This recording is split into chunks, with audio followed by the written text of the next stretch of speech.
ലൈംഗിക പീഡന പരാതിയിൽ ചലച്ചിത്ര സംവിധായകൻ രഞ്ജിത്തിന് കോടതിയിൽ നിന്ന് കനത്ത തിരിച്ചടി. കേസിൽ രഞ്ജിത്തിന്റെ ജാമ്യാപേക്ഷ തള്ളിയ കോടതി അദ്ദേഹത്തെ 14 ദിവസത്തെ ജുഡീഷ്യൽ കസ്റ്റഡിക്ക് വിട്ടു. ഏപ്രിൽ 13 വരെയാണ് റിമാൻഡ് കാലാവധി. ഒരു യുവനടി നൽകിയ പരാതിയുടെ അടിസ്ഥാനത്തിലാണ് പോലീസ് നടപടി സ്വീകരിച്ചത്.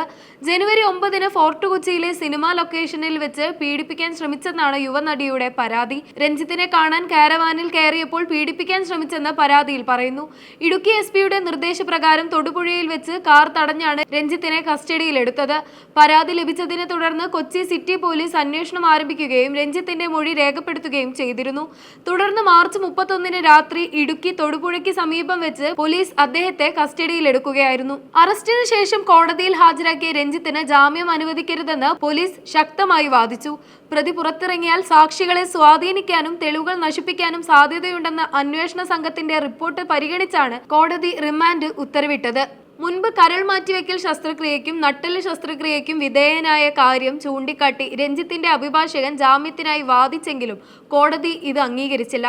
കസ്റ്റഡിയിലെടുത്ത സമയത്ത് അസ്വസ്ഥത പ്രകടിപ്പിച്ചതിനെ തുടർന്ന് അദ്ദേഹത്തെ എറണാകുളം ജനറൽ ആശുപത്രിയിൽ പ്രവേശിപ്പിച്ചിരുന്നുവെങ്കിലും കാര്യമായ ആരോഗ്യ പ്രശ്നങ്ങളില്ലെന്ന് ഡോക്ടർമാർ റിപ്പോർട്ട് നൽകിയിരുന്നു. IPC സെക്ഷൻ 74 പ്രകാരം സ്ത്രീയുടെ അന്തസ്സ് കെടുത്തണമെന്ന ഉദ്ദേശത്തോടെയുള്ള അതിക്രമം, 75 പ്രകാരം ലൈംഗിക പീഡനം, 79 പ്രകാരം സ്ത്രീത്വത്തെ അപമാനിക്കുന്ന തരത്തിലുള്ള വാക്കുകളോ പ്രവൃത്തികളോ, 127 പ്രകാരം അന്യായമായി തടഞ്ഞുവെക്കൽ തുടങ്ങി ഗുരുതരമായ വകുപ്പുകളാണ് രഞ്ജിത്തിനെതിരെ ചുമത്തിയിരിക്കുന്നത്.